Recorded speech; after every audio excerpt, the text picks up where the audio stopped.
do it. At best, we do maybe once each session or a year, but in the last couple of weeks, we've been able to achieve that by simple technology. And this technology has been available to us in the last 2-3 years. This has always been there, so it's not really any invention per se. So I'd like to say a very big thank you and welcome everyone to today's meeting. Just to set some ground rules before we get started. We're going to need to mute our phones so that we don't get a lot of feedback while the presenter is talking. Just so that we can have an effective meeting. So Ojion will be on hand to mute our phones and ask. Ojion will also be able to help mute our phones. The second thing is that for the purpose of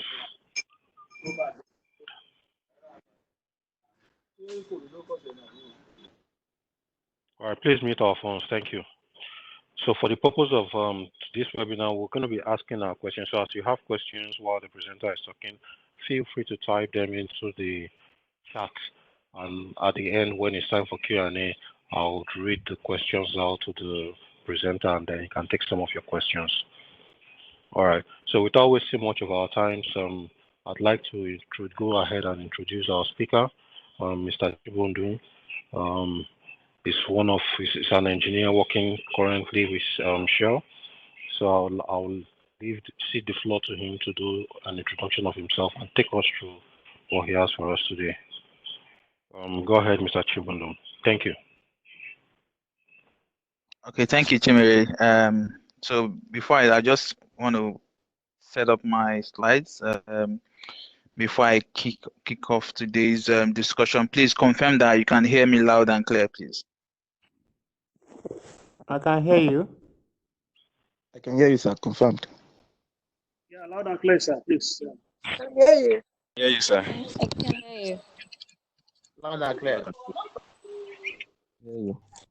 I can hear you.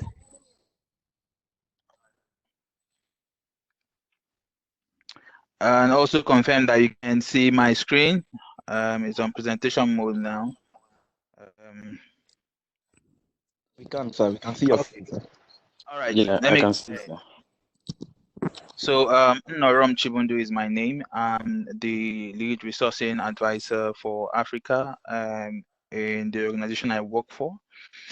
I have 9+ years, in the human resources space, especially around acquisition and management. And I am delighted to be here. And I hope that at the end of today's webinar, we would have learned a lot.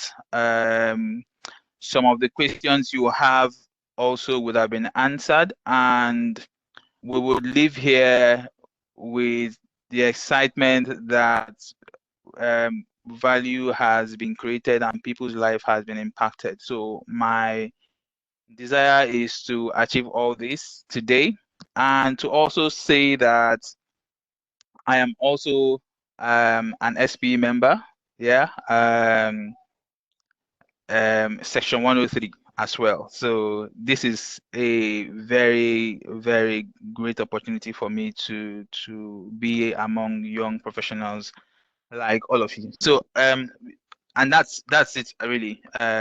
Nothing much to say. Just to say also that I have a degree in chemical engineering from Rivers State University of Science and Technology. Yeah. And I know that right now most of you will be asking questions around what are you doing in human resources. This is why we're having a career talk today. Okay. So a few things before we start. I would share the objectives for today's meeting, and I will share with you what I hope to achieve with this. Yeah. So I'm going to the next slide.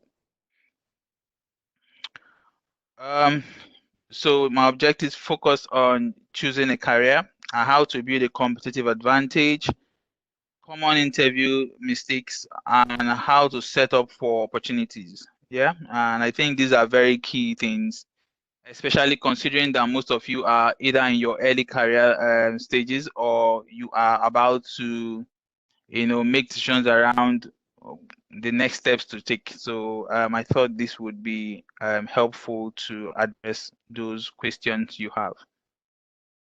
All right.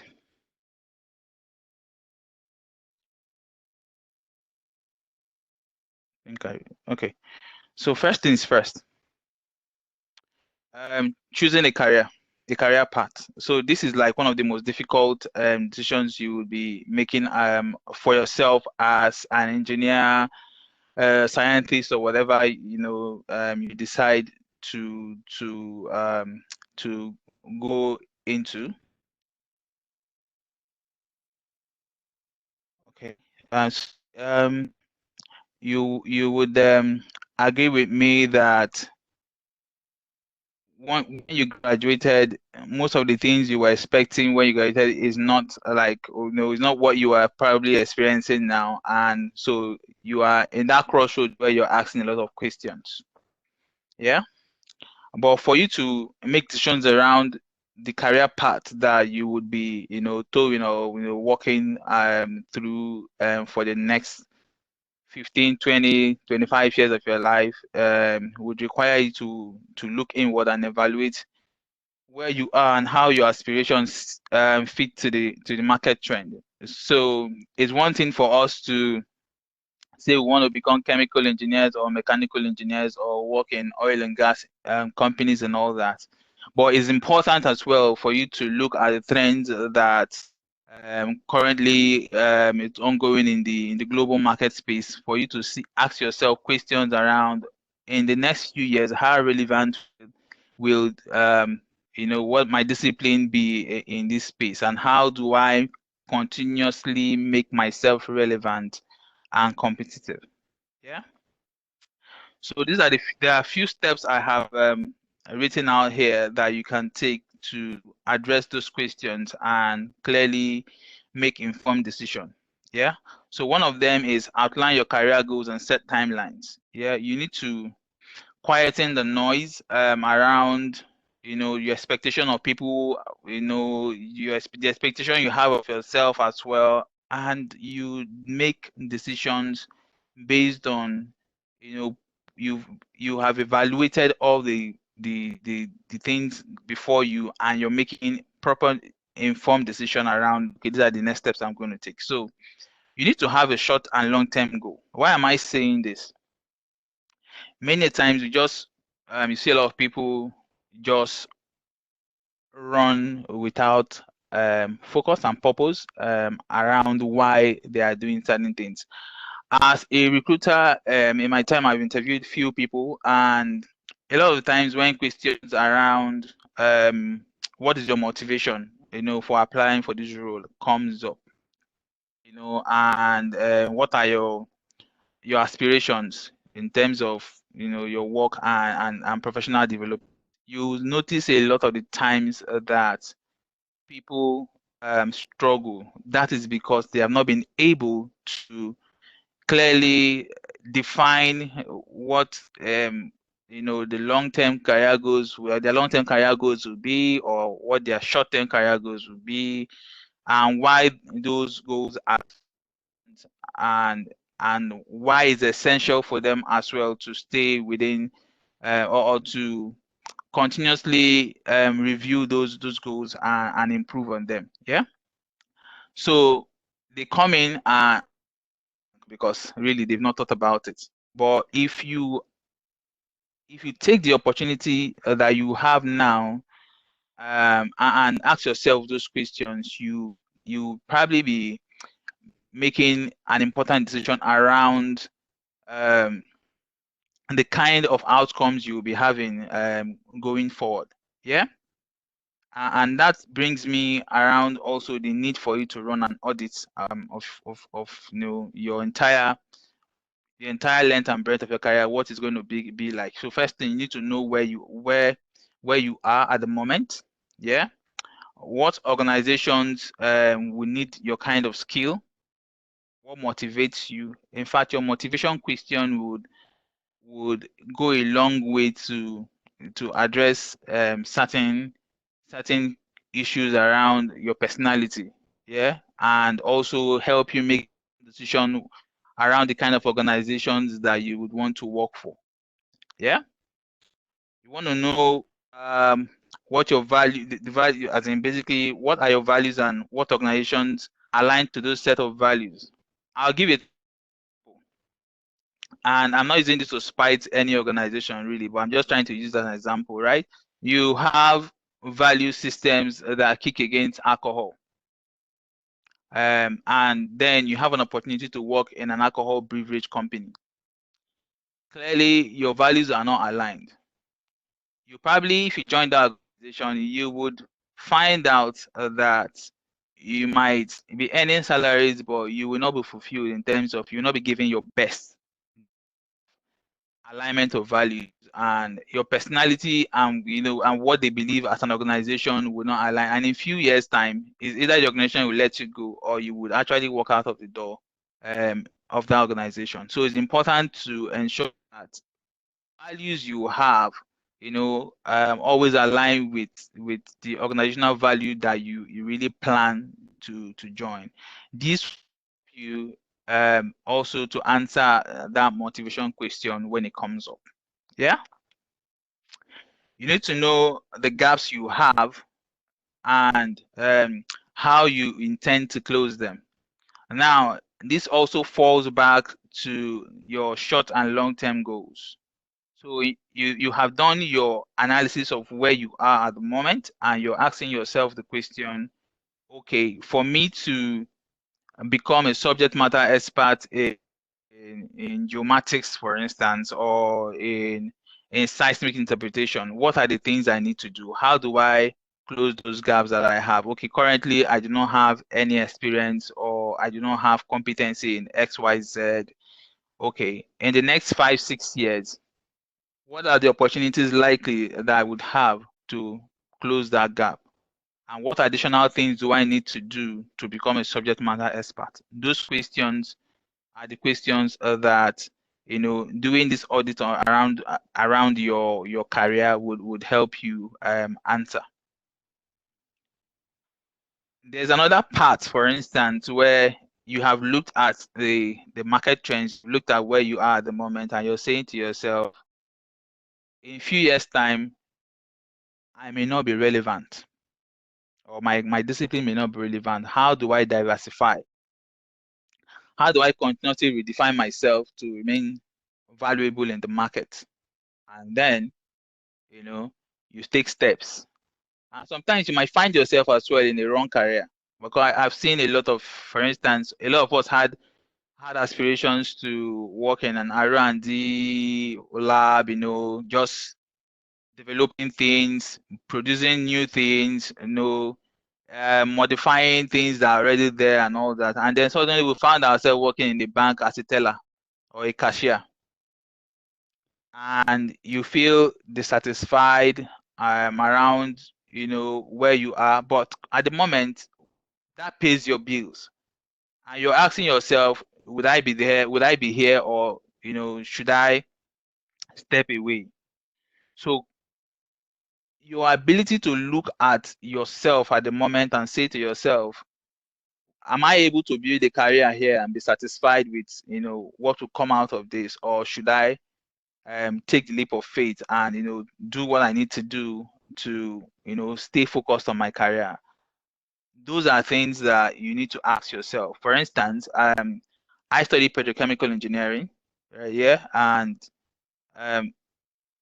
at the time when I graduated, opportunities were not so much in terms of engineering opportunities, and I saw an opportunity to become an HR professional, and I took it. One of the things also that helped me to make that decision was around the things, one of the professors I had in school had said to us. He said to us that as a process engineer, for instance, you can work anywhere and you can do anything. The most important thing is for you to understand, the knowledge you have and how you can use it to influence things. So for me, when that opportunity came, I said to myself, rather than stay here, not have a job, and still depend on people to give me things, I would take a step and get into the industry, If I then decide that this is a good place for me, I would stay. If not, I will step out later. But then I have resources to take care of myself in the meantime while I make decisions around the next thing for myself. So that was for me. It worked for me, but for other people it might not. So these are critical decisions you need to ask to do to ask yourself or to make before you jump in there and kick off your career. Yeah. The last thing I'm going to talk about here in choosing a career is the importance of making a decision and avoiding indecision. Yeah. I have been to career fairs where people have walked up to me with their profiles in their hand, maybe their CVs, and they're saying to me that, oh, they've applied for a few jobs in my organization and they found out that they were not considered, but that they have, say, 7 years experience. And I say, okay, what did the job description say? It said, for instance, we want someone who has 7 years relevant experience in petrochemical engineering or process engineering, whatever the case may be. But then I look at your CV, you have 2 years as a front desk, um, administrator or whatever, and then you have another 3 years as a marine engineer, another 4 years or 3 years in process engineering. So you can say to yourself that you have 5 years experience, but the question is, how relevant is it? What does this do to you? Anytime you apply for positions, you'll be limited because you have a lot of experiences scattered here and there. There is no defined career path for you. You just pick up jobs and you take it and you do this. Yes, you would have gained certain skills in doing those jobs, but the thing is, when it comes to choosing a career path, you have to be clear. You have to have a defined path. You have to say to yourself, in choosing my career path, if I make XYZ decisions, where would it end? It's a journey. So you need to ask yourself those questions. Whatever job you're taking, you need to ask yourself, or whatever opportunity that comes your way, you need to ask yourself that question. Would this ultimately lead to what I want to do? Or would it just be something I'm volunteering for to gain XYZ experience? If it's for you to gain soft skills in something that you think is important for you in your career, then it's okay. But what you don't want to do is have a lot of experience and it's scattered across different things. You do not have a clear defined career path. Someone can look at your CV and say, oh, this is a marine engineer. Oh, this is a chemical engineer. Oh, this is a reservoir engineer, for instance. Yeah. Okay. So that takes me to the fact that what I call building a brand and setting up a unique identifier for yourself. I've talked about the need for you to stay focused and for you to have a clear, defined path. So the next is having a brand that now when someone looks at clearly, they can say to you that, oh, this person is sorry, for some reason my slide is not moving. Just give me a minute, please. Okay. I think all right.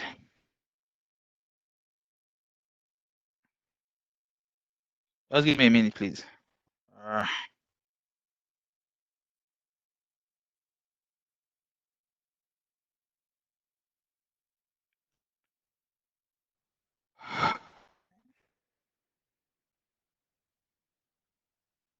I think I gave someone access for something and the person is messing up my slides now. Please, can you release it, please?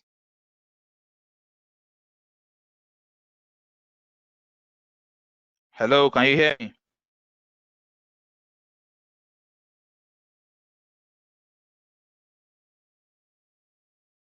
Yeah, we can hear you. Okay. We can hear you. I give someone access. Something just popped up my screen now. I give someone access, and the I think person your has. highlight. Yeah. So Highlighter this is is fixed. this is.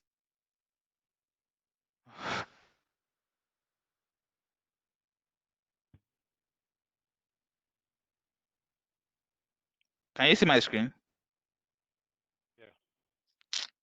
Yeah. Okay. Patience, can you just send my slides to Chimere, and he can upload it, and you just keep sharing, and I'll keep talking though, but I don't know what the issue is right now.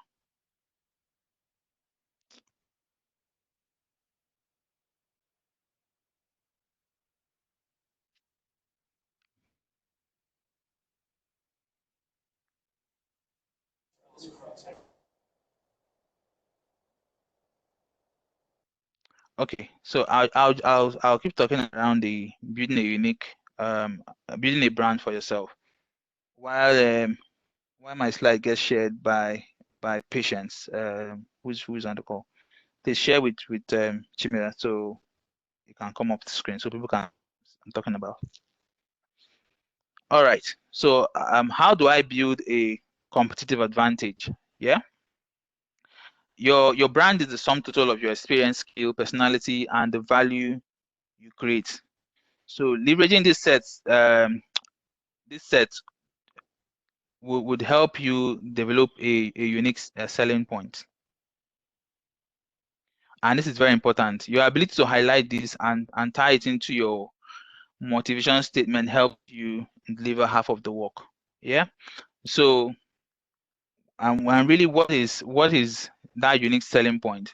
Your unique selling point is this expertise you have, the soft and hard skills, your personality, and all that. That thing that makes you think that that makes you think that you are the perfect fit for an organization.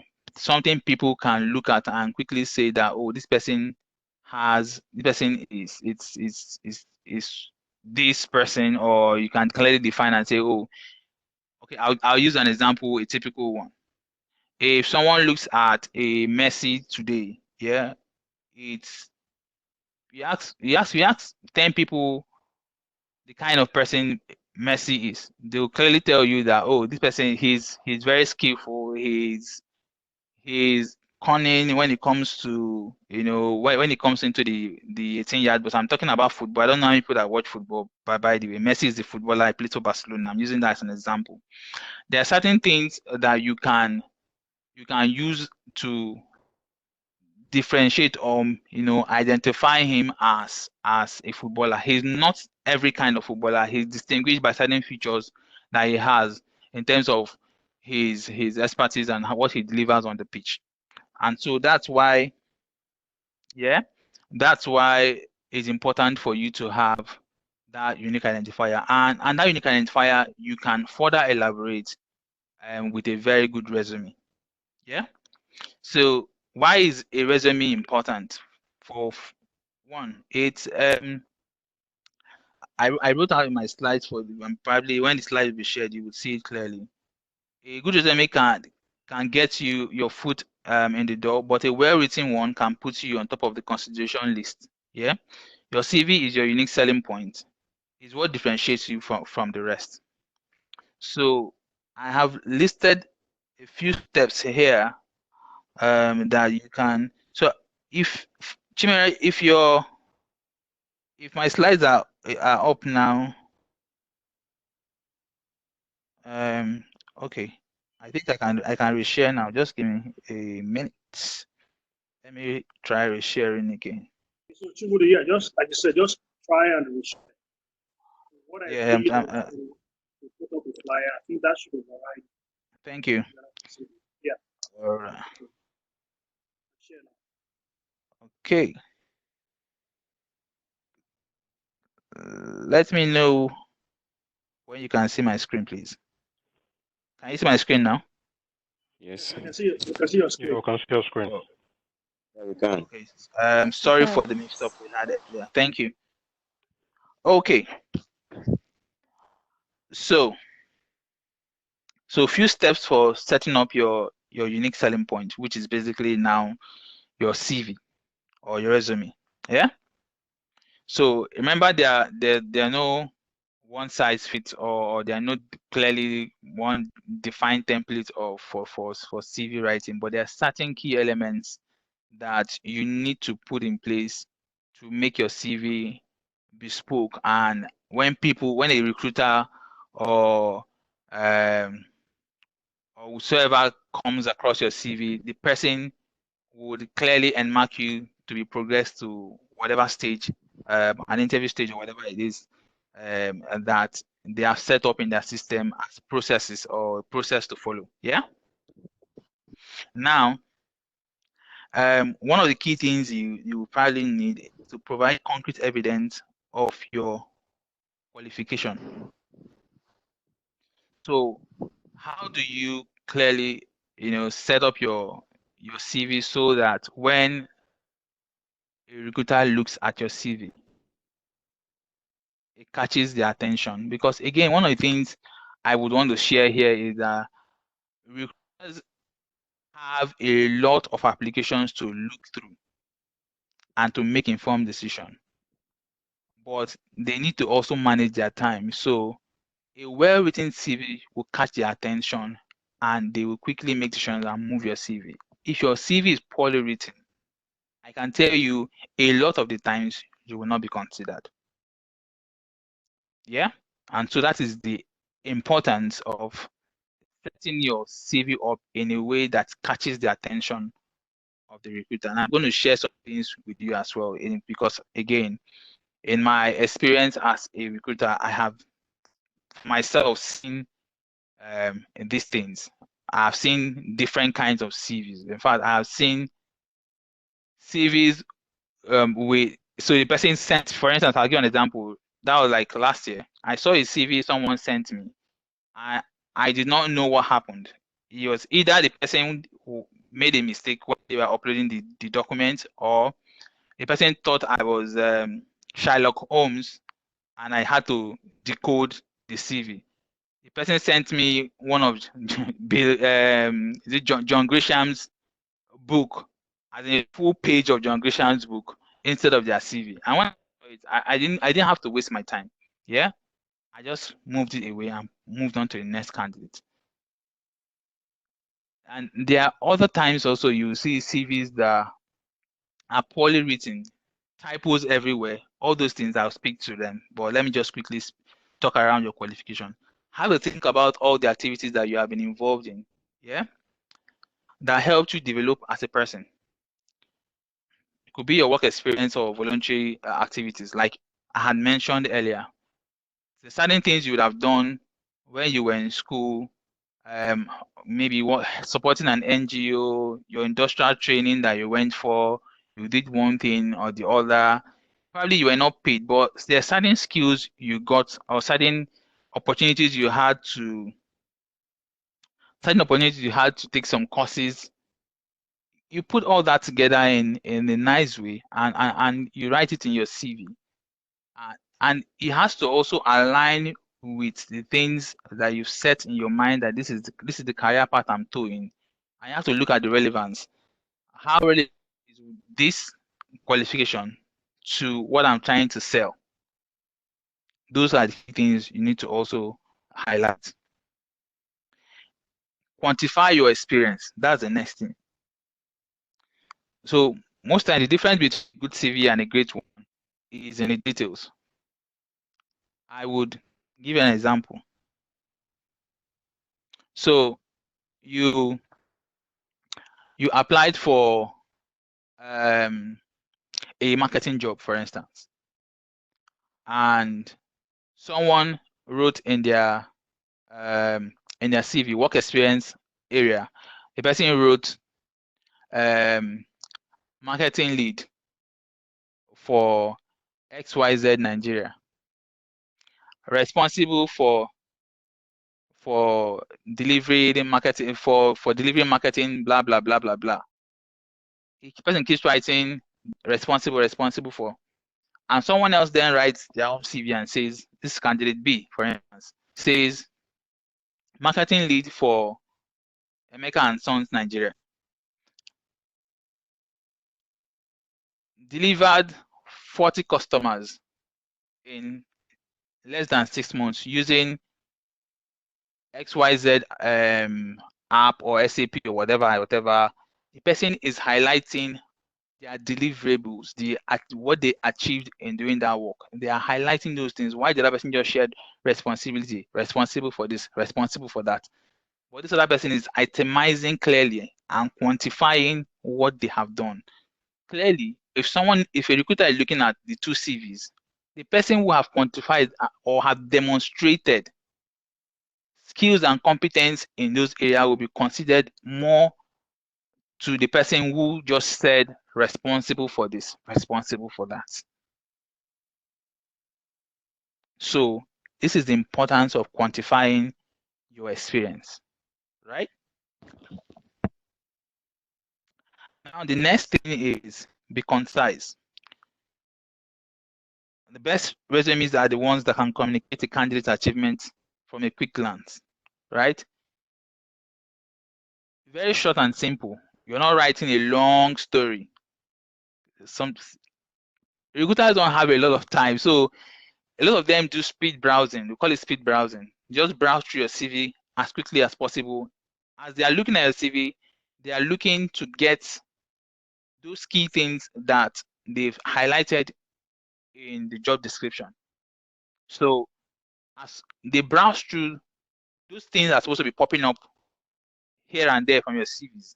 And they can say, oh, this person has the kind of competencies we have, and they move your CV out. But if you have a CV that's just full with explanation and all that, it can become very boring.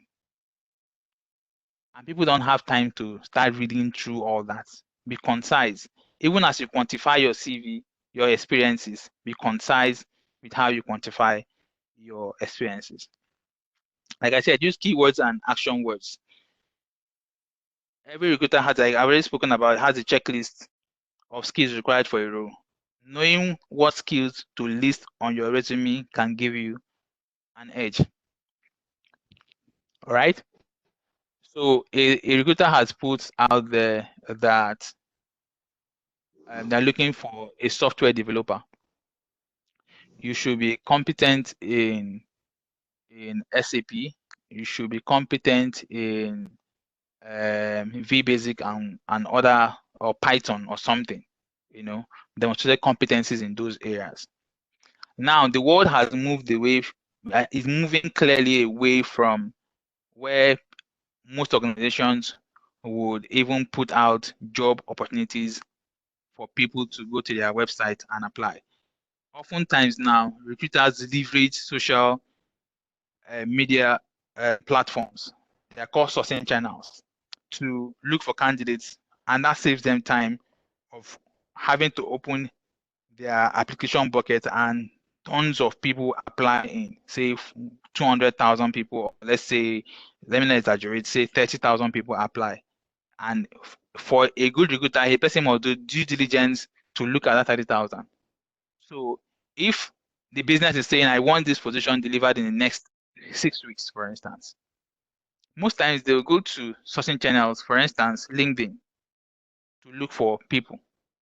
And most times what they do is they type in those keywords, put in, say, for instance, software developer, comma, SAP, comma, whatever. And all the people that have those competencies, clearly, that have put out those buzzwords in their CV, their profiles will come up. And then they'll just go and look at the profiles. And most times, most of you will have gotten invites from LinkedIn, for instance, or one social media platform, for instance. And that's how they got you. Those buzzwords you put out there, or key action words, not me gonna call it buzzwords, key action words, verbs, for instance, were the things clearly that gave you the opportunity to be invited. So having this skill to map your your resume in a way that when these key things are asked of, it comes out alive from your CV. People can see it clearly. Or sometimes you apply for a job, and in the job description, and that's why it's important for you to not just send in a CV. You need to read the job description properly to understand clearly what they are looking for, and then ask yourself, do I have these things? And then you highlight those things in your profile, and that's how you get invited for interviews, for instance. Yeah. When you finish all this and you set up your resume, right, you need to ask a friend to help you review your profile. And I'm not just talking about any kind of friend. You need to get a friend that understands English, proper English. If you go and give someone who does something different from English language, you would have typos, you will have grammatical errors, and those things put off recruiters, right? And you may not get an opportunity to be invited for an interview. I've already shared the importance of having a LinkedIn profile, but it's important I highlight it again. Create a LinkedIn profile. When you set up your when you have you're done with your resume, create a LinkedIn profile. Put up a professional picture up there, a proper picture, not the one you were what's the word now? You were, is it pouting? They call it now these days. But you just need to put up a picture where you are not smiling so much, but your disposition clearly shows someone who is in a happy place. Yeah. So if, for instance, you look at my, so I'm getting feedbacks. Yeah. So I don't know what. Okay. So for instance, you look at my picture, the one I use for this webinar. I was wearing, for instance, a suit and or a blazer, or whatever, and then I would just, if you look at it, you clearly know that okay, this is like a professional picture. Yeah. So as a graduate or someone who is in a career already, or in a mid-level career and all that, those things are important. Those sourcing channels are becoming more and more the places where recruiters are going to look for candidates these days. So you also need to be where you can be visible. All right. So the next takes me to how to set up for opportunities. Yeah. I've already talked about having an active LinkedIn profile. One of the importance of having an active LinkedIn profile, again, on LinkedIn, you have a lot of resources there for you. Is it from how to ace an interview to how to prepare for an interview, common interview questions, all those resources recruiters have put there, or HR professionals have put there, or people who have had experiences in different organizations have put out there. They are learning opportunities out there as well. So it's important for you to be where things are happening and to gain visibility, right? And who knows, if you also share content, also good content on LinkedIn that speaks more around your career, you might also someone might also pick up interest around what you're doing, and you get an invitation. A lot of influencers, I'm not talking about the influencers on Twitter, for instance, or on Facebook. I'm talking about influencers that own organizations or that have linkages to organizations. They are on LinkedIn, and so it's important for you to be there. They can actually refer you, and you get an opportunity to be interviewed, and who knows where it takes you, where it takes you next. Leverage industry network. Yeah. Ensure you're keeping tab with people who can share useful information about opportunities with you. It is so important right now. You cannot work in isolation. You cannot be an island. Networking is so important, especially considering where you are at the moment. Not every organization posts their job online these days. Sometimes it's referral. The first few interviews I had when I rounded off my first degree were referrals. People working in organizations. People have networked and say, hey, I'm looking for an appointment. I just rounded off. This is what I came out with from school. In a short time, I just made an impression and shared, the kind of person I am.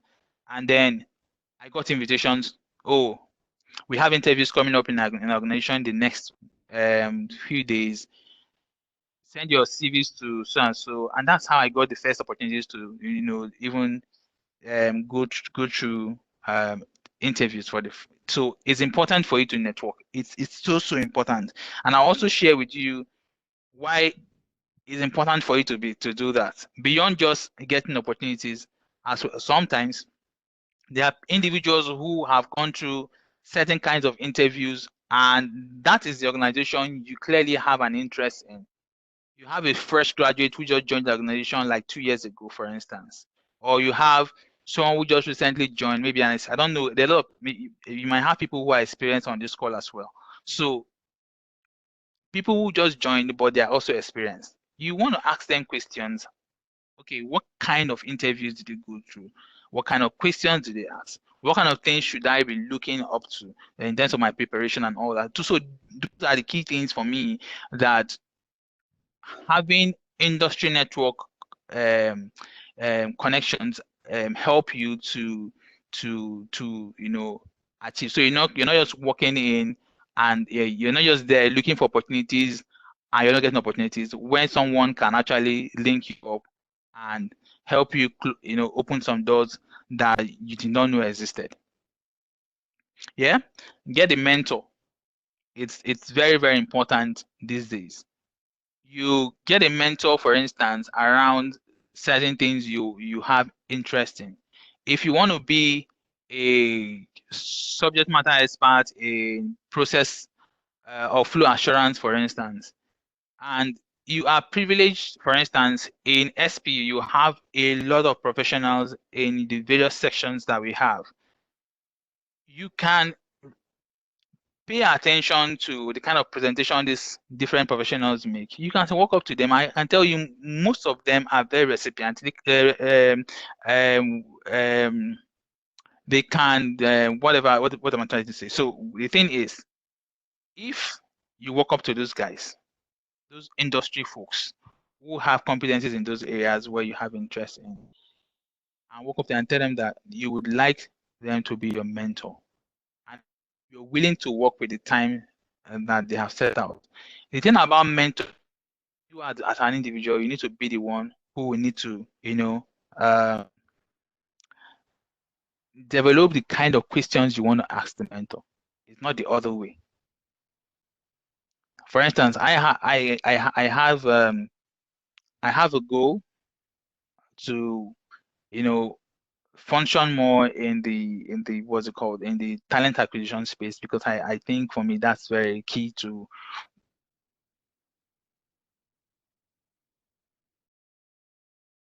and leading in an organization. So for me, what I did first was to identify someone who plays in that space, and not just play. The person is big in that space. I went up to the person and said, "Oh, I want you to be my mentor. I have few questions, and I'll work with your time. Tell me when you be. I will come and sit down with you, ask you questions, take down notes." And the person said it was fine. So what I did was, every time I was with that person, I had one new question I was asking, and the person clearly saw that I had interest, and then they sending materials to me on, and even sharing with me certain information at the time that would help my development. Okay, so this is why it's important. So beyond that as well, they can be, if they see how passionate you are and how interested you are, sometimes in the many places these people go to, or they might be privileged to get an information to say, "Oh, we're looking for a young graduate or something that has so and so," and guess who they will refer first? You. I'm not saying that is the ultimate thing, but this also might happen. So it's important for you to get a mentor. Time and time again, I've thought about researching the organization you want to join. Every organization have their culture, their values, and all that. There are resources on their website, for instance, that speaks to the organization you want to join. it's important you know them, you understand them, how your values align to their values, how your personality, for instance, would function in those organizations. You need to know all these things. You need to ask those questions. What kind of value would I create for this organization if I join? How would this organization develop me? Do I see myself in this organization in the next 5-10 years? And where do I see myself if I scale through those interviews? What kind of interviews do these organizations set up? For instance, what kind of structure do they have in place? Do these structures appeal to me? These are questions you need to ask. You need to research. You can't desire to work in an organization and not know the organization you want to work for. It's a fail. It's a step in failure that you've already kicked off. So you need to be sure of the organization. You need to do a proper research and know them. Most times, few questions they will ask you in interviews would be, if you don't have an understanding of the organization that you want to join, you cannot answer that question. You will just blab. And those assessors or interviewers will know clearly that this person doesn't know what they're talking about, and they will not be interested in taking your application forward. Yeah. So I've thought about the assessment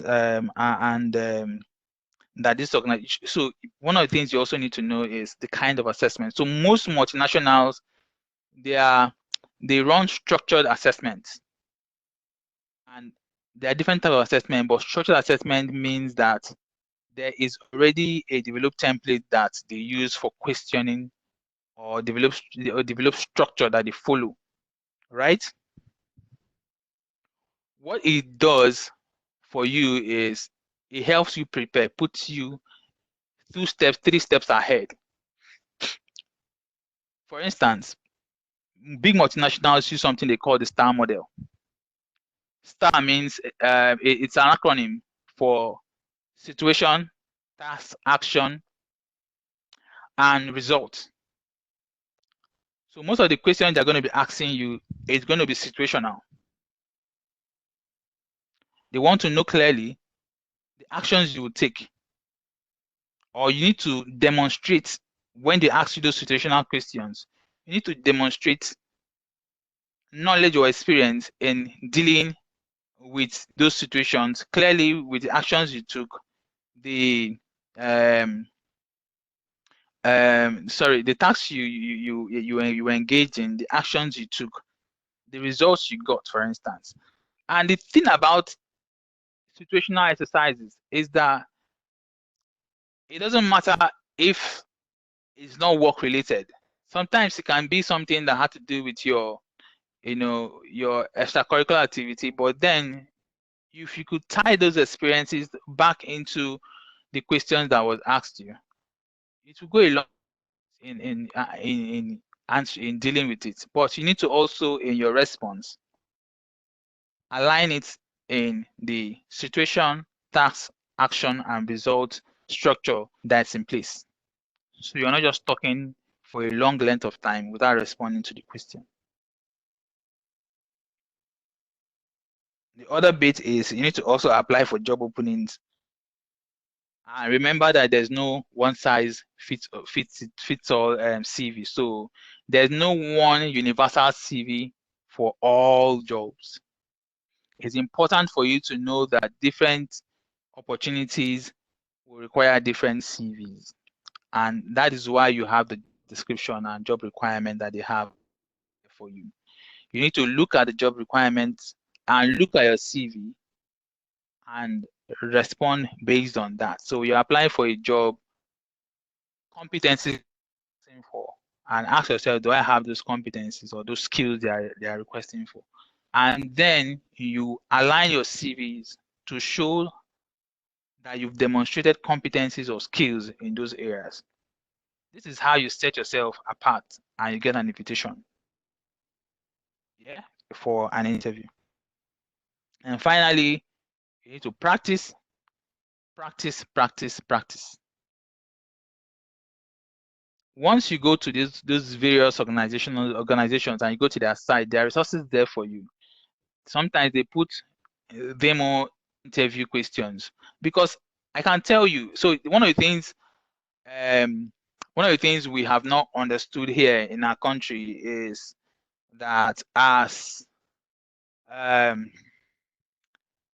graduates or whatever experienced people out there, that beyond the fact that you're looking for jobs, the organizations are set up to look for you. They want to find, beyond reasonable doubt, a reason to hire you. And that is why you're so important. Without you, organizations would not continuously exist. They need people to run their facilities. And so it's important for you to have this in the back of your mind and place yourself where you become visible. So how do you do that? You need to practice. You practice interview questions that they've set out there. Practice how you're going to respond to those questions. Just keep preparing. If you want to join one of these big multinationals, for instance, you have networks. Like, that's why your network is important. You go and ask questions. What kind of questions did they ask when you applied or when you went for their interviews? Get those informations and try to respond to those questions by yourself. Do a video recording, for instance, of you responding to those questions and play it back to them and ask yourself, truly, if you were an interviewer, having heard all the things you've said, you want to resource or hire this kind of person that have just given this response. And that, if you keep practicing, you keep getting better. Call a friend in and respond to certain questions. Let the person ask you questions and you respond to those questions. Or are there numerical questions, for instance, for some organizations set numerical questions at the first stage of their assessment. Time yourself, prepare yourself, get ready, score yourself and see how well you're doing, how well you're managing your time, improve your speed and all that. Yeah?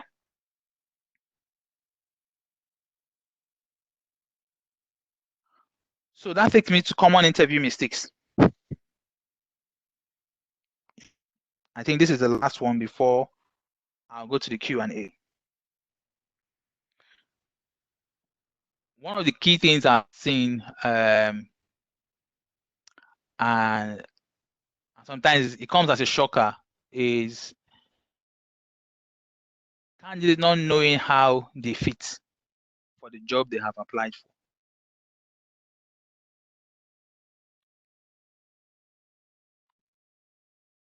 You have gone through all the stages, and then suddenly you get to this stage of the interview and you do not know how you fit. So I'm going to help you look at some of the things that you need to, some of the questions you need to ask yourself. And this is around self-check, the things you need to do to help you prepare better and not fall into this pool of people who, when they get these opportunities, they miss out on it because they did not do their homework. Yeah? When it comes to thinking about how you're a good fit, it boils down to the certain things I've outlined around doing a self-check, doing an audit around yourself in terms of how you would fit into the organization, how your skills and expertise, your personality, and all those things I've listed there would function or would align based on what the organization wants to achieve. You want to know how you'll be able to add value to the team when you join the team. You need to know why you are applying for the role. You also need to know how this role will improve you. I bet you if you answer all these questions, you can clearly answer that question why you were a good fit. And all these things I've spoken about also will tie into your motivation statement. Because basically, your motivation statement will tell you why you're a good fit. Yeah. I thought about job description and the need for you to research the organizations that you want to join. Yeah. I thought about why it's important for you to engage recent joiners.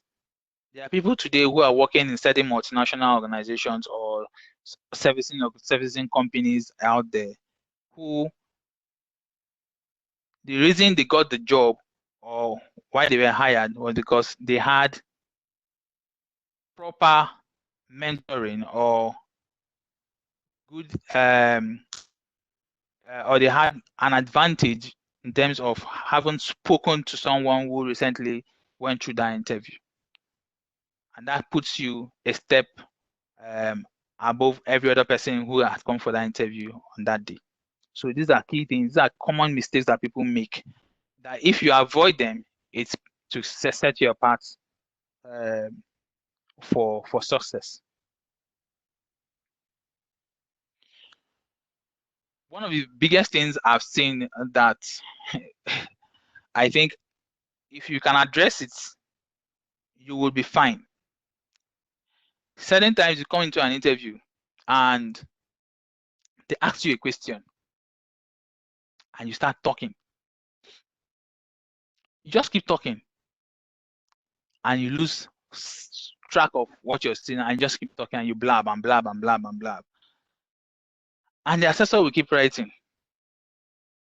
Sometimes if they are nice enough, and most they would ask you a probing question.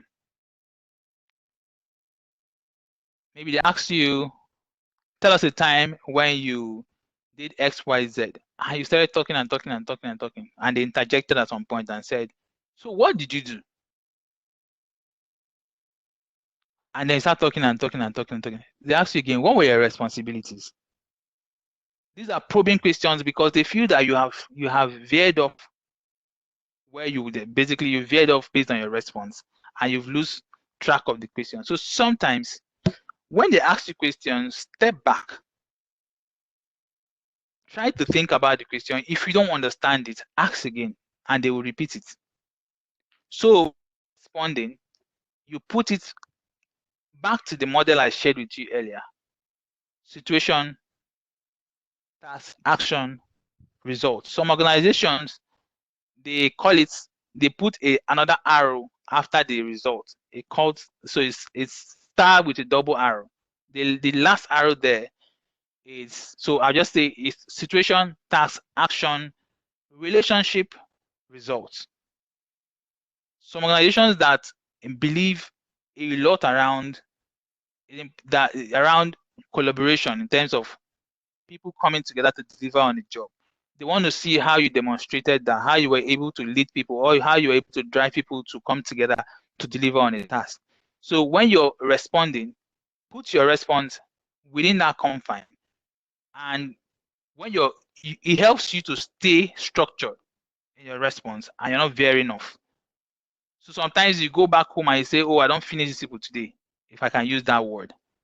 There's nothing they can tell me. I killed this interview.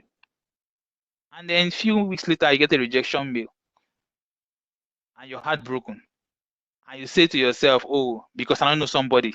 Or you just say, oh, because one thing, just the one thing, one excuse. But the thing is, your response at the time did not align to the questions that was asked you. It's important to stay focused. Yeah?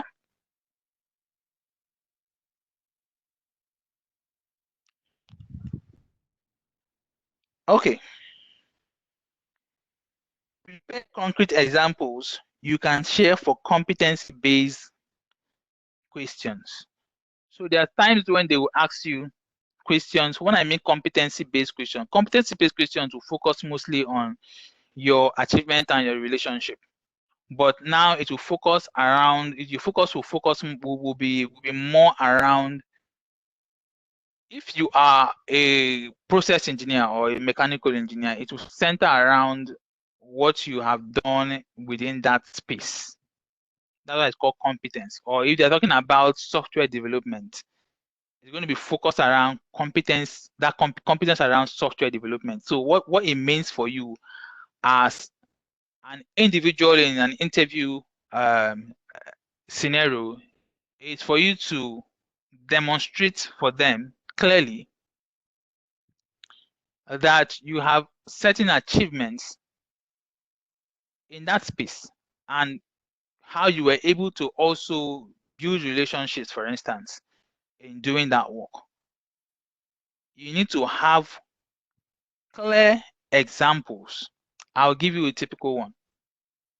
So they ask you, tell us a time, for instance, where you are able to handle complex data, and what was the outcome of that. You need to have an example. Say, for instance, you are a data entry specialist, and they've asked you managing complex data. As a data entry specialist, you have in many cases dealt with, or you manage biometric processes, and that had to do with data from different people. At the time, how you were able to sectionalize it.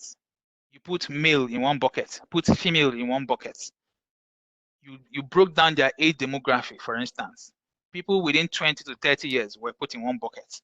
People within 50 to 60 years were put in one bucket. That is how you were able to manage it. So you need to put a story around how you're able to manage that complex data and how you are able to, what you arrived at based off on the assignment you had.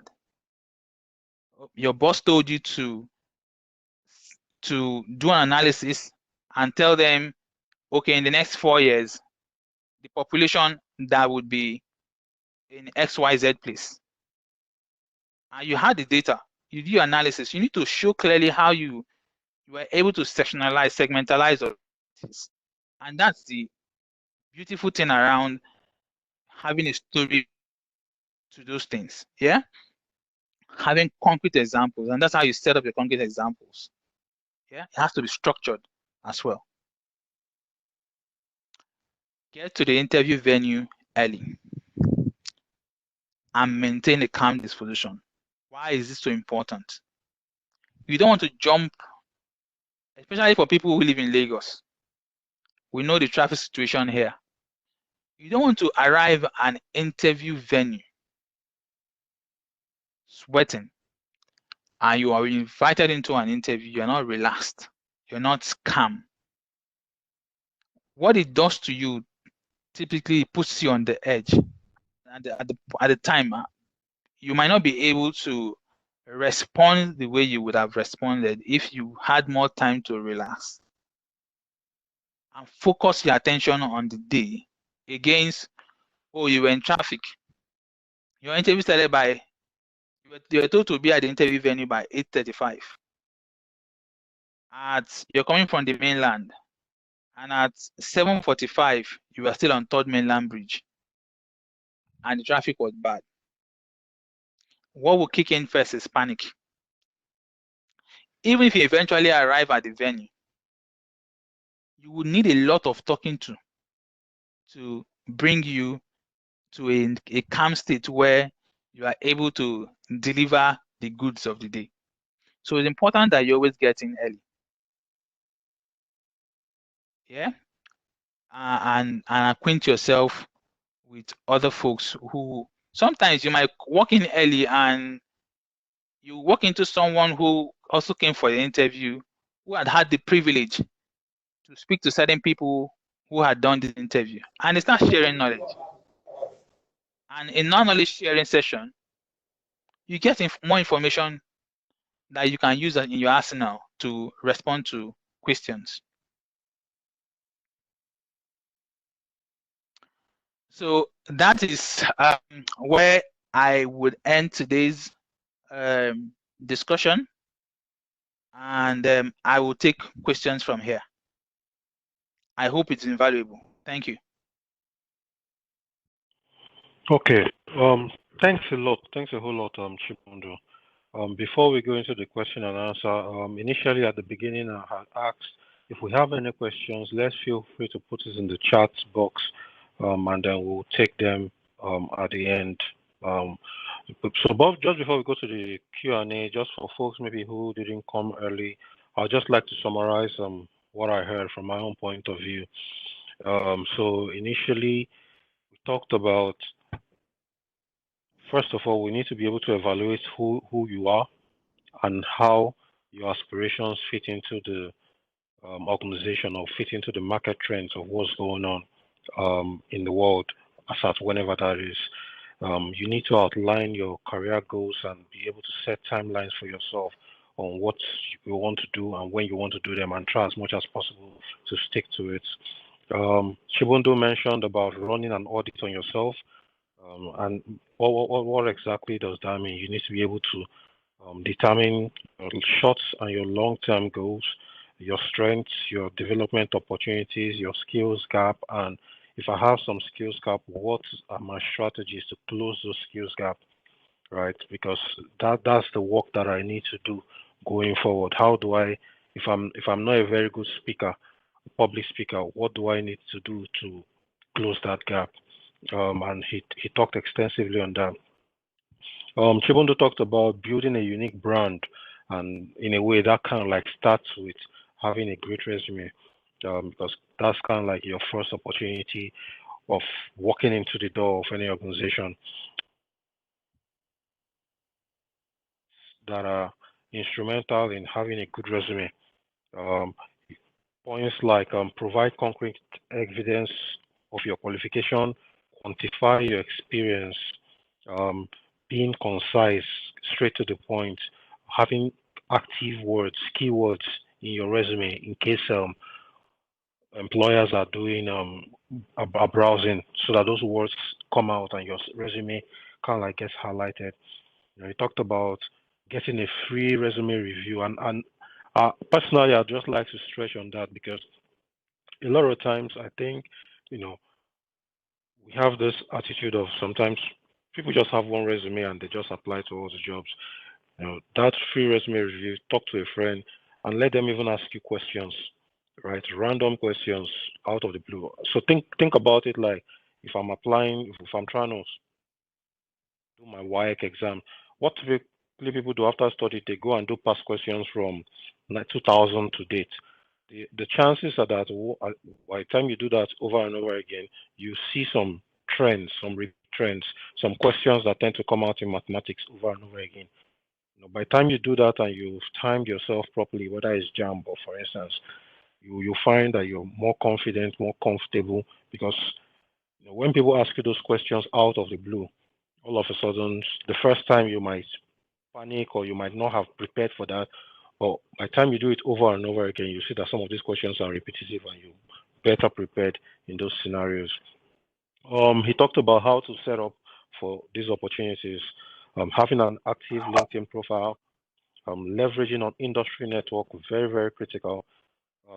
Get a mentor and show interest. I think that's another thing that really touched me. From a mentorship point of view, you get a lot of people who after this, they really want a mentor. But that drive, that passion, that mentor needs to be able for him to invest X amount of his time in you. He needs to see that level of interest and genuine passion. You asking question, relevant question, and it's not as if you're just trying to disturb or take part of his time. Once they see that attitude, that positive attitude, people are generally able to spend and give you some time. Obviously, he talked about researching on the organization you want to join and understanding their practice or assessment types, and then obviously applying for the jobs. He spent some time talking about the STAR model that a lot of companies use, and I think this is another thing. If you don't take anything away from this kind of discussions, it's very critical. The situation, task, action, relationship, result model, because a lot of times people, I read some resumes, this is me talking personally, and you say something like, I have good interpersonal skill, I'm very good in multitasking, blah blah blah. A lot of times anybody can write that, or it's usually that ability to tell a story around it. You demonstrate that, oh, there was a time we had a deadline, right? And we did ABC, we spent this. How did you resolve conflict? A lot of times, if you've not thought about it before those interviews, it shows when you're just trying to think about it on the fly. So a lot of I encourage people to think about it, to go online. You see a lot of typical interview questions, and you try to answer them using this model. What is the situation? What happened? What was the task you had to do? What exactly did you do? Even if it was a team job, what was your unique contribution to the team, right? What was, you know, people like you mentioned, a lot of people like to see that, oh, I worked in a team setting versus I just did my thing on my own. How do you demonstrate your ability to work in a team, and what was the results? And finally, he went on to talk about some common interview mistakes: inadequate knowledge of why you're fit for the job, poor research. Um, you need to study the job descriptions, and like I mentioned earlier, prepare more questions and try to answer them beforehand. Right? The more you do it over and over again, the more you get comfortable with it. Failure to engage recent joiners. He mentioned that if I have an interview with British American Tobacco, if I go through my LinkedIn contact, I might find someone who just got that job maybe 2 years ago or a year ago. I can chat him up, or I might know a friend who knows a friend, which goes back to our network, right? SP also creates a fantastic opportunity, a platform where you get to meet a lot of different as a student, and for me, that I think I remember that day very well. So you get to meet a lot of industry professionals, CEOs, sometimes, just a vast amount of people, and you can build that network in there. So even if you don't know, I might know someone who knows someone who just got that job, and you can just have a chit chat and ask about what was the experience, what was the process like. The last thing you want to go do is go for an interview, and you think it's just going to be an oral interview, and you go there and you find out that they are doing numerical assessment, right? So I think that's another thing that was very important. Losing focus on the question. This one I think is a common error, especially when you are a little bit tensed up. You see that you ask someone a question, and maybe because they've not prepared for that question specifically, they go on and start rambling over and over and go round and round, and it's clear from an interviewer standpoint that, okay, this person is not clear about this question. So a lot of times, if you're not clear on the question, ask the interviewer to repeat the question again. If you're clear, then just make sure you all answer their question. And like I said, using that STAR model just helps you to simplify it. So I think those are the key things, in addition to preparing for concrete examples, arriving early for the interview, and maintaining a calm disposition. So I'd like to really, really thank Mr. Chibundu for that for that talk. And we go on to questions. So I wrote some questions, and I hope during my summary, some people have been able to also type in their questions, and we'll take them. So Chibundu, the first set of questions I have here, maybe I'll just take maybe 2, 3. So the first one is, what if the jobs I'm getting right now is not fully aligned with my long-term aspirations?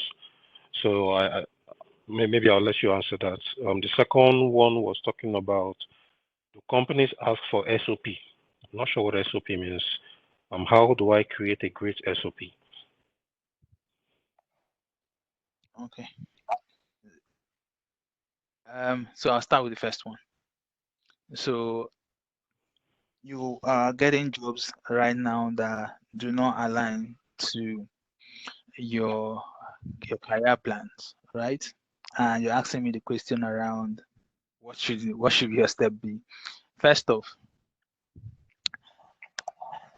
and typically my my opinion around this. Yeah, and that's why I said for deciding your career path, you need to ask yourself critical questions and then answer them yourself.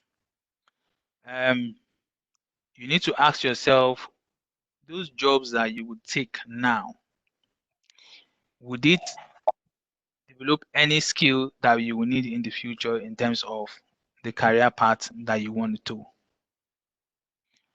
Would it help you, give you funds to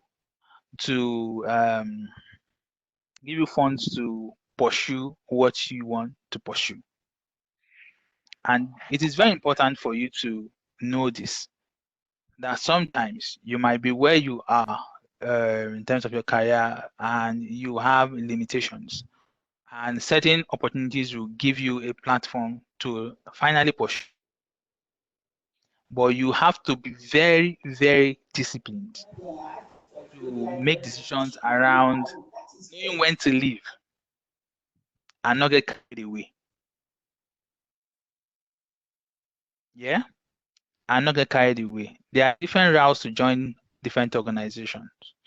If you don't come in as a graduate, you might come in as an experienced. So for me, I would say to you that if you look at those opportunities and you think for yourself that it will provide you a platform for you to be able to achieve your goals later, please and please grab it. But also know when to step away. Say if you also have decided for yourself that you can build a career around that. Yeah. The second one was talking about SOP. I don't know what SOP means. So if the person would be so gracious to tell us what SOP means, then it's statement of purpose. So can you take back the question so I follow? So the question specifically was, the companies ask for SOP, statement of purpose. Okay. Great statement of purpose. Okay, so I have been able to, I think, address that, right? Around when I was talking around answering that question on how you fit. And as well as talking about your motivation question. So your statement of purpose around why you want to join the organization. So I have outlined that in slides. I believe the slides will be shared later. Yeah. Like I said in my presentation, you need to clearly answer those questions based on your career aspirations, where you see yourself, how the organizational values and the organizational aspiration ties into what you also aspiring for. Those would help you create a fantastic statement of purpose. Yeah. So if you're able to bring those things together, you'll be fine.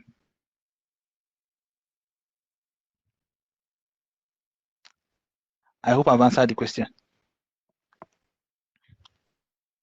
Hello, Chimera. Hello. Hello. Hello, can you hear me? Can you hear me? I can hear you. So Yeah, I said I hope I I've can hear been you. able to answer the question.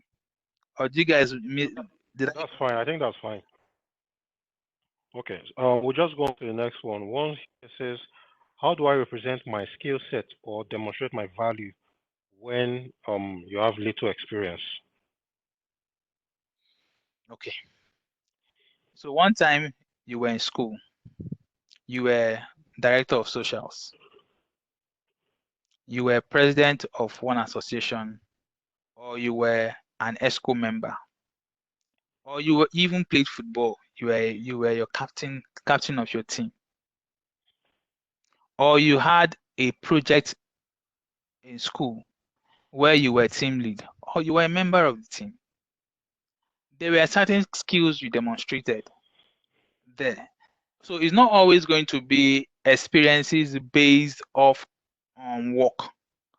It might be experiences based off on your activities, your day-to-day activities.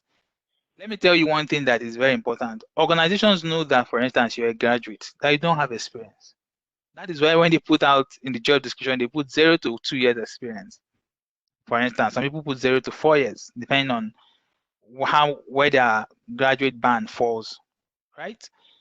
Organizations know that, and sometimes they don't demand you to show experiences in work, the real work. In for some people who have it, who still fall within that space. Yes, demonstrate it. Tell people what you did in your job, your current job that you're doing or something.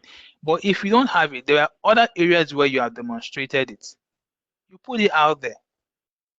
There are skills that you have. You led the mathematics team in 2014 or something to the Olympiad. Now you guys want X, Y, Z. You outline it. I've already put out structures on how you can put that in your CVs, and you can demonstrate that. It doesn't necessarily have to be work experience. Yeah, it's being able to tell your story in the way that it becomes relevant to what they're looking for. Okay. Okay. I think that's substantial enough. The next, I'll just take the next two. One's here says, why do Nigerian recruiters fail to provide feedback on recruitment processes? They most time leave their candidates hanging while contacting those that are qualified. I think that's more like a comment.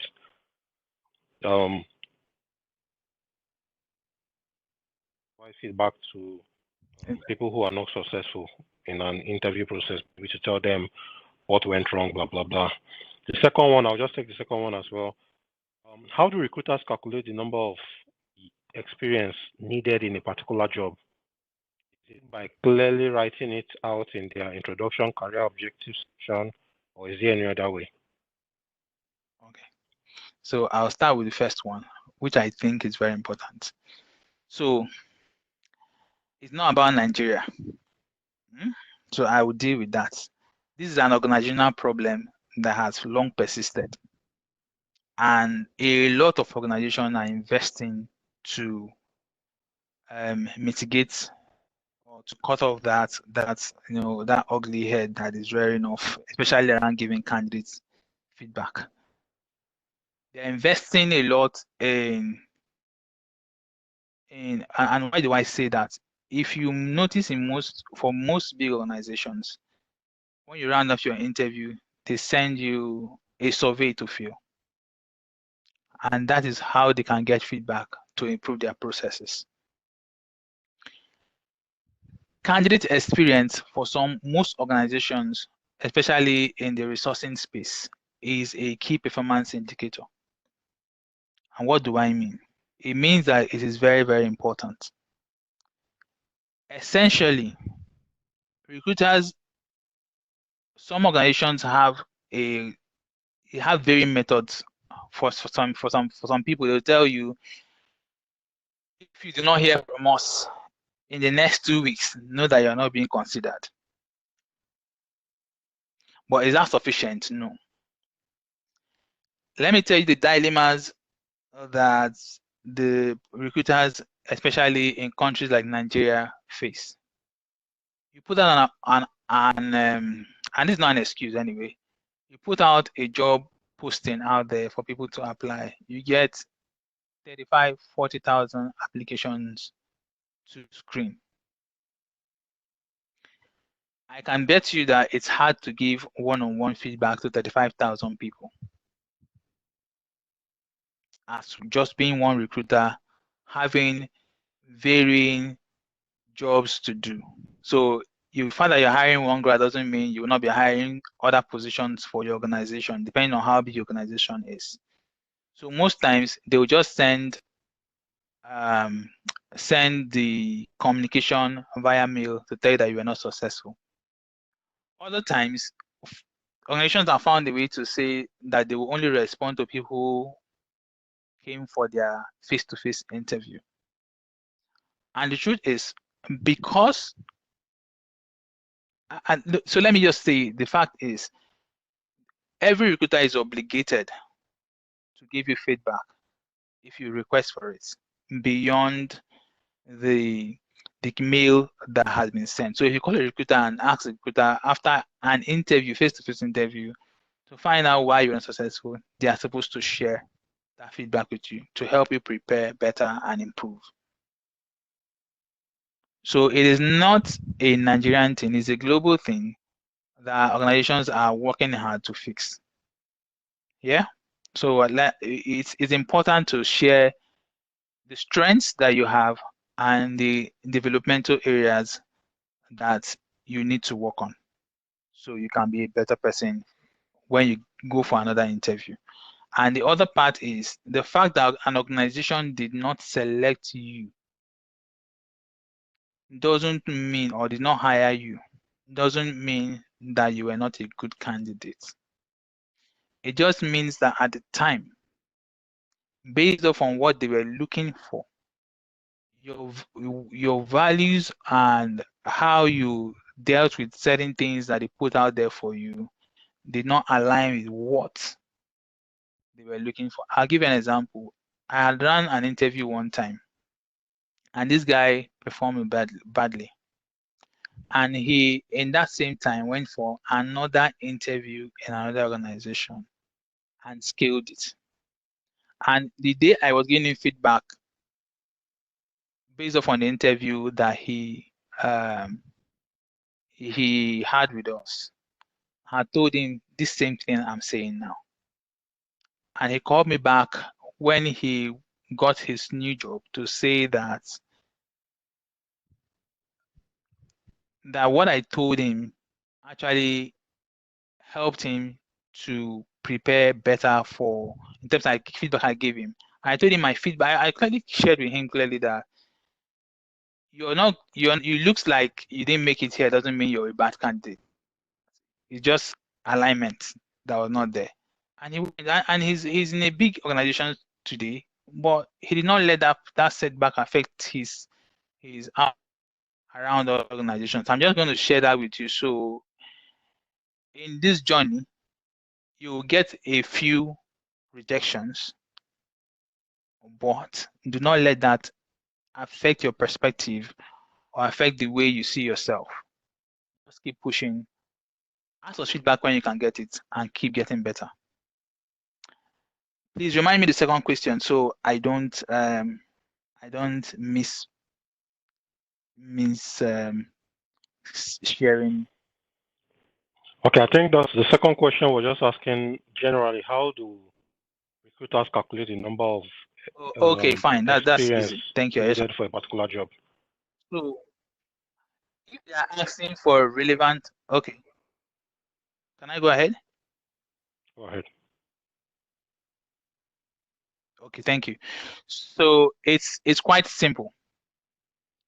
If a recruiter opens your CV, sometimes, so a lot of recruiters do due diligence. The fact that you wrote that you have 15 years experience or 10 years experience or 2 years experience or 4 years experience in your summary, profile summary, would not stop the recruiter from looking down your work experience.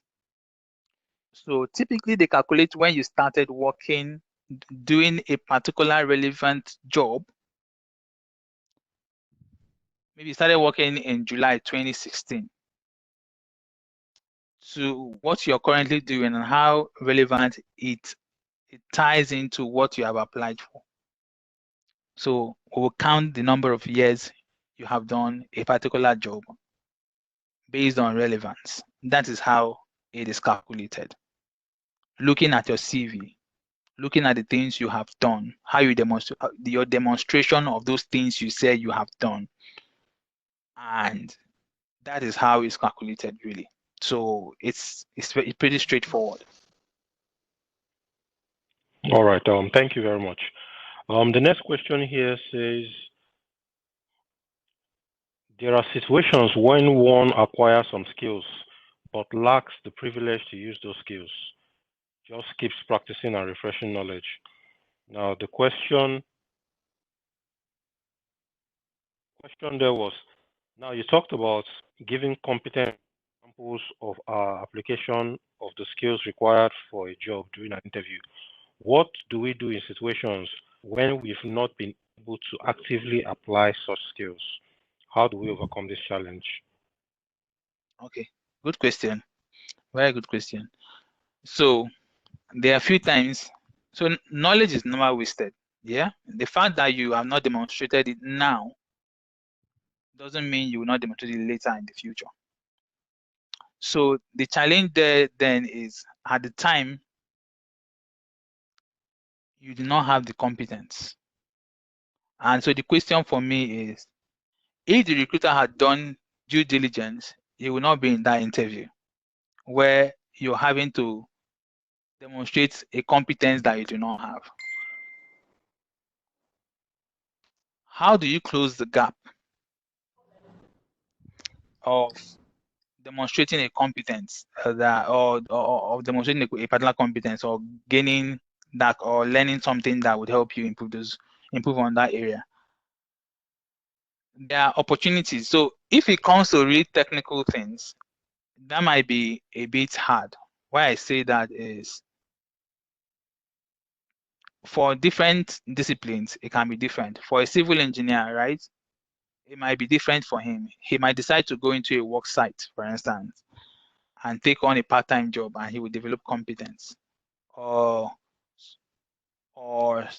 an electrical engineer who goes to a construction site and gains competence as well. I'm not talking about construction site being someone is building a 2-bedroom flat or a 1-bedroom flat in your compound and you walked in and helped to wire the entire place. I'm talking about real industrial experience.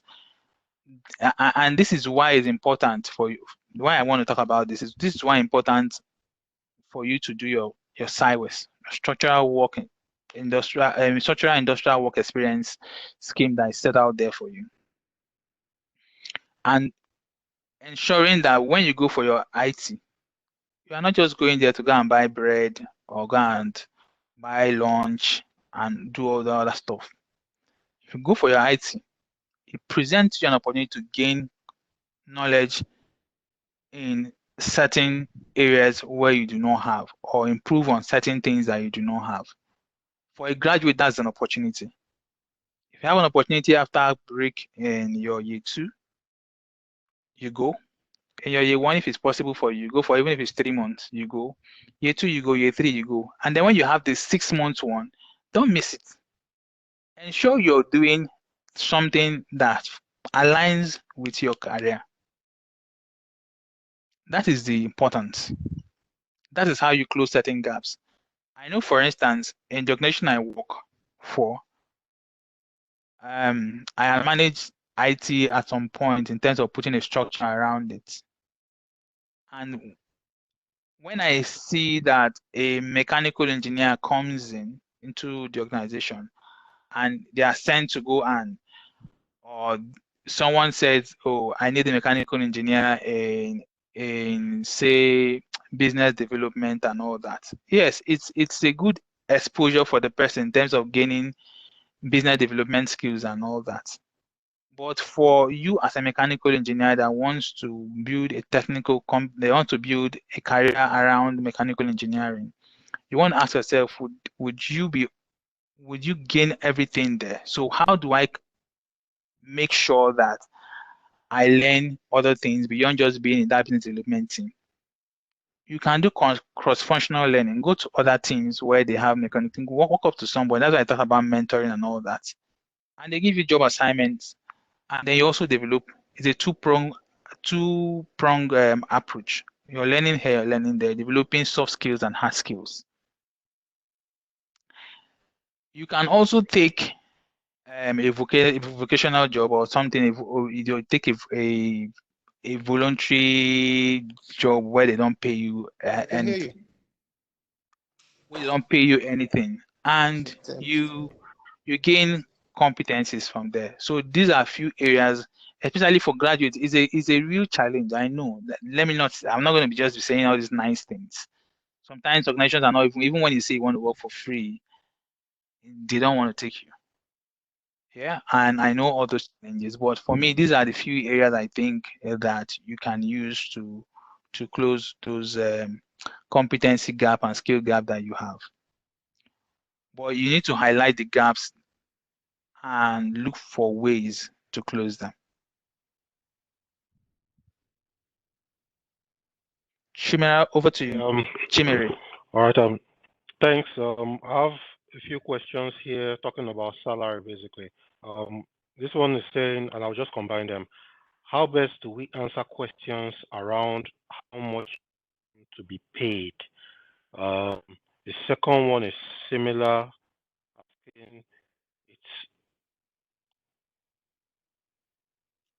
Asking, facilitator, how do we talk about salary expectation at it has hindered candidates in getting some certain jobs? So I like the question. So I'll give you my first experience. I like stories are better because it helps you. Yeah, so I'm going to tell a story about my first interview experience for one organization I worked for in the past. Now, I walked into that interview as every young graduate will walk into. I was desperate to get a job. I just wanted to get a job and start working. And I had a face-to-face interview with the then resourcing manager. In fact, I had another interview the next day. And so I walked into that interview, rounded off the interview, and we got to the pay discussion. And I was asked, how much do you think you should be paid? And I answered, anything. I just want to work. I just want to gain experience. For me, that's the most important thing. And I was given the schooling of my life that day. And just because the lady was so nice, she explained to me the value that as a graduate, I bring to the table. And if you remember when I was talking about how your personality, your expertise or experience, and the value of your personality and your skill combined can give you in the market presents to you, or how they align, gives you a glimpse to what you should be demanding for. Yeah. So she told me clearly that next time I will go for an interview, state what you want. If you overstate, they will negotiate. If you are considered valuable, indeed. If you understate, for structured organizations, they have already a standard. They cannot go below that. I know sometimes people are worried around understating, and organizations end up paying you because you understated. But do a self-check, a self-evaluation of the value as an individual that you think you have, and place that value in terms of numerical numbers on yourself. And there's nothing wrong with negotiating. There's always an opportunity to negotiate. Remember, I said that the organizations are not doing you a favor hiring you. You are doing them a favor working for them. And this is a mindset really that I have seen across my engagement with few recruiters across on this other side of Nigeria. It is a challenge. A lot of times recruiters think that they are doing the candidates a favor. It is not. It's the other way. In fact, let me tell you how important you are. The organizations that measure, or most organizations measure recruiters based on the number of people they are able to deliver per year. So if they're going to do a performance ranking or whatever, there's an expectation from the organization that a recruiter, based on whatever has been agreed on the year in terms of numbers of people they're going to hire, that they should be able to deliver that year. If they're not able to deliver those stuff, then their performance will be questioned. So that places a premium on you as a job applicant or whatever it is. Or so in your negotiation, be confident, share what you want to share, and say this is the amount I think based on, and you put out there the things you think, the value you think you're going to be creating. That's why I said when in my earlier discussion, I said know why you fit. Also know for yourself the value that you'll be adding to the organization. If you're able to answer those questions, you tell them clearly. So I took that feedback on myself, for instance. I went for the next interview the next day. And then we started, I skilled and got to the final assessment, or to the negotiation table with the people who were in charge on the day. And I told them this is the amount I was going to take. It was supposed to be a field engineer role working in a client office. And I told them clearly my expectation. We spent time negotiating and negotiating and negotiating. Although at the end of the day, I did not get the job, not because I maybe I overstated. No, it was a question of they had to make a decision. At the time when I finished my interview, I left, and they couldn't get my phone for some reasons was switched off. And somehow the second candidate was still lingering around the compound, and they offered the job to the candidate. But they sent me feedback letter to tell me that they had really wanted me, but they had to make a decision on the day. But fine, I was able to state clearly what I wanted, and it was a good decision. And in my job in this time, I've been a recruiter, managing different positions. I have had negotiations with people. They tell me, I tell them this is what you're going to offer. They say no, this is not what they think based on the value they will be creating for me. And we negotiate. This happens over and over and over and over again, and it will not stop happening. So place a premium on yourself, know your value, and do not be afraid to tell people this is the value I place on myself. Yeah. I believe that has answered the question. All right, I think that was fantastic. Just for the sake of time, we'll just take the last two questions and then we can round off. So I'll take them together. The first one says, if I may ask, referring to one of the stories you gave about the guy you gave feedback from an interview and then went on to get another job that did an interview. So the question was, what was the specific recommendation you gave the gentleman that later helped him secure employment elsewhere? That was one. Then the second question is, sir, how do you drive across a role you did without rambling? I think this is trying to talk about the focus on the question statement.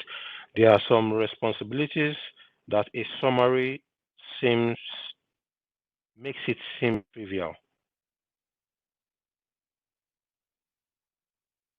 Okay. Did you copy them? No, fine. I'll start with the second one. I think the first one is more around the feedback to what I told the other candidates. So let me deal with the second one. I'll go to the first one. So the second one, you're talking about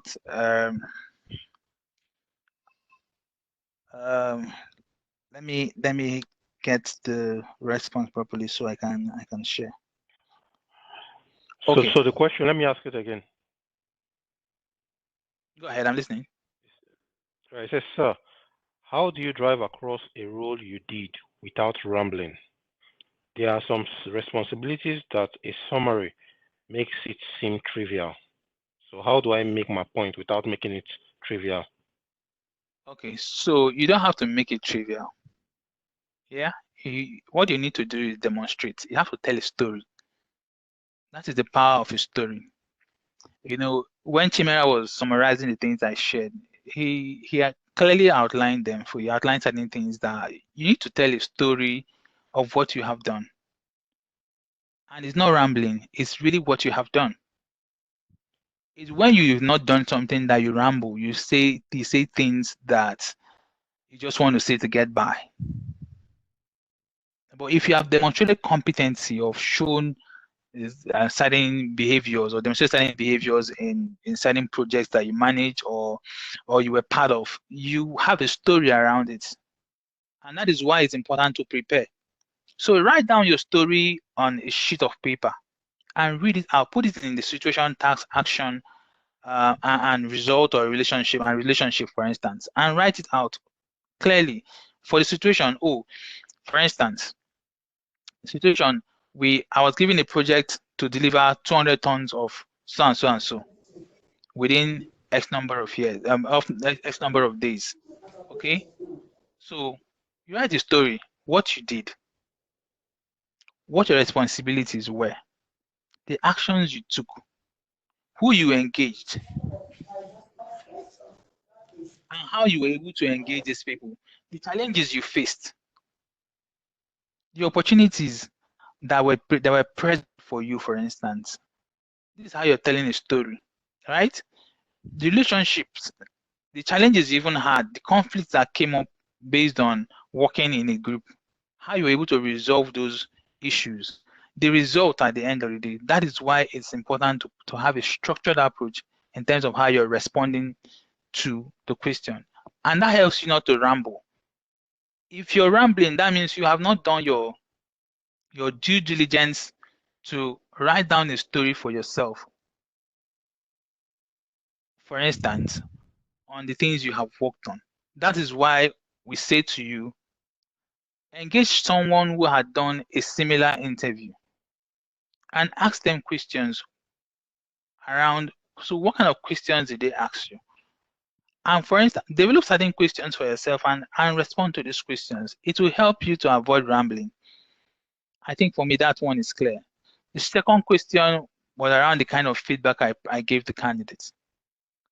Right, the feedback was a little more structured in terms of what I gave. It was not me just talking off my head. So the way our interviews are conducted in the organization I work for is it's captured in a recording and rating sheet, and then people are ranked in a matrix where they fall in based on the response they give. So there are key elements that were highlighted based on the response the candidate gave. And for areas where he demonstrated strength, I gave that feedback to say, these are the areas based on, say, competence one. Let me use one technical term. Say, let's say they were talking about flow assurance in high pressure wells, for instance, or low pressure wells. These are based on the feedback you gave. These are demonstrated. These are areas where you showed strength.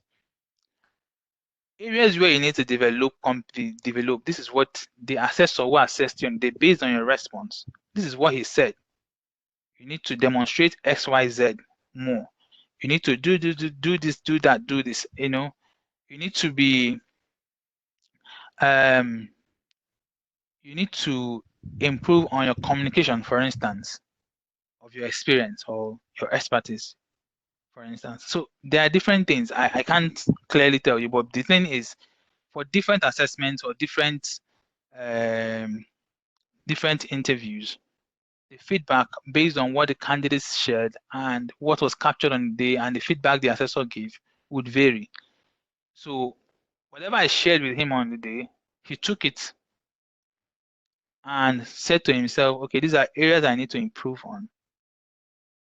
And because he's worked on different projects or had different opportunities to demonstrate those things, he picked it up and told himself that probably he needed to tell his story better. Sometimes it's not like you've not demonstrated those things, but you do not tell your story better. So I think that those would answer the question that you asked. Okay. All right. Thanks a lot, Chibundu. I know a lot in the comments. section, a lot of people have asked to get a copy of your slides. So what I would encourage everyone to do is to type in their email addresses in the comment in the chat, and then Patience will collate all of them and send the slides over to you. But as we round up, I just want to buttress some of the key things, especially interviews. I encourage people, like, key things from this talk. If you're going for an interview, make sure you have your resume updated to fit the job description for the role. Get it peer reviewed, ask people, random people, interview questions, and try and focus, stay within that STAR model. I've actually never seen it called STAR, even though I already know what it is. Build a scenario, a situation. What was the task at hand?